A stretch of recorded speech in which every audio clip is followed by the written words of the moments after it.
Hey, good morning, everyone. I'm Ryan Wolf, the host of the Coffee Smarter and Coffee People podcasts. Our presenting sponsor is our longtime collaborators at Roastar Incorporated, the coffee packaging company based in the Midwest. They've asked us to collect educational advice from coffee professionals to share with their customers. Getting started in coffee can be daunting, and the right advice at the right time can go a long way. The clip you are about to hear is an excerpt from the Coffee People podcast interview featuring Grant Gamble and Suneal Pabari. They are the co-founders of Leaderboard, the coffee game. It's a worldwide coffee tasting and sensory competition. Check it out online at leaderboard.coffee. Here's that clip.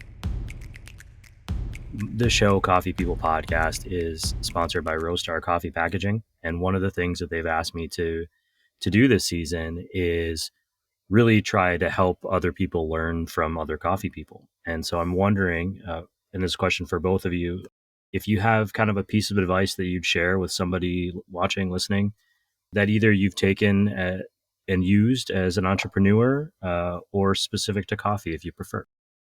Why don't we start with you, Suneal? I think the really cool thing about specialty coffee is it still feels like a relatively new industry. I think like I talked 10 years ago, I guess, I don't know, it feels like a long time, but also it really isn't that long. But I think the industry has evolved so much in 10 years. And I think we can even look at like coffee trends. Let's say like 3 years ago, what the most common coffees were or the cool coffees were are very different than what they are today. And I think that means the industry is like changing constantly. But I think my advice would be like, look at other industries, see where like they have taken things. You don't necessarily need to do what has been done in the past. And it also means that there's like, you can just make stuff up. Like you could do whatever you want. Like it's still so new. It's like you get to decide where this industry can go. I think like Leaderboard is kind of an interesting example of that, where it's like there wasn't anything like this, and we kind of were like, I wish there was. And so we did it. And I think like if you have some sort of qualms or issues with the industry, like there's probably so many problems still left to be solved in the specialty coffee industry. So I guess my real advice, where I've gotten myself to now here after this little ramble, is that like look for all the problems, because they still probably haven't been solved because of how young this industry is. And so you can put your stamp on our industry still, because it's still it still feels like it's still really early. How about you, Grant? Suneal stole my answer.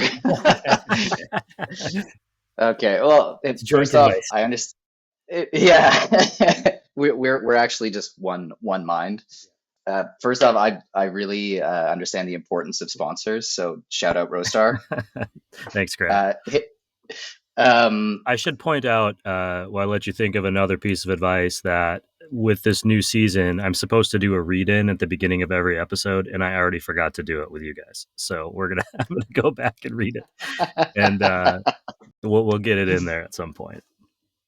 Yeah.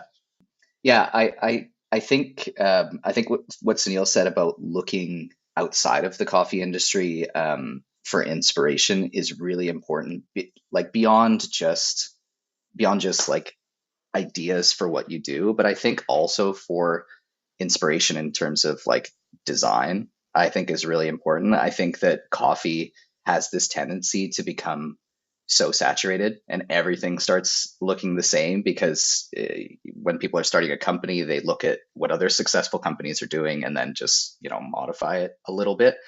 And I think that, if you're starting a new business, don't be afraid to try something completely different and just look at other industries to pull your inspiration from. I think, to maybe give a different answer than Suneal, is don't be afraid to ask for help. I think that that's something that I learned the hard way from trying to do, massively ambitious projects completely on my own, or trying to juggle multiple things completely on my own. I didn't realize how willing people would be to help, either, volunteering their time or to actually, find a way to financially support what you're doing, or even just for advice. I think that we're really lucky in this industry that coffee people are really good people generally, and really fantastic and really interesting people. So if you are ever feeling lost or, have doubts about anything, just reach out and talk to other people and ask for help. I find that people are, very willing to help you in whatever way that they can.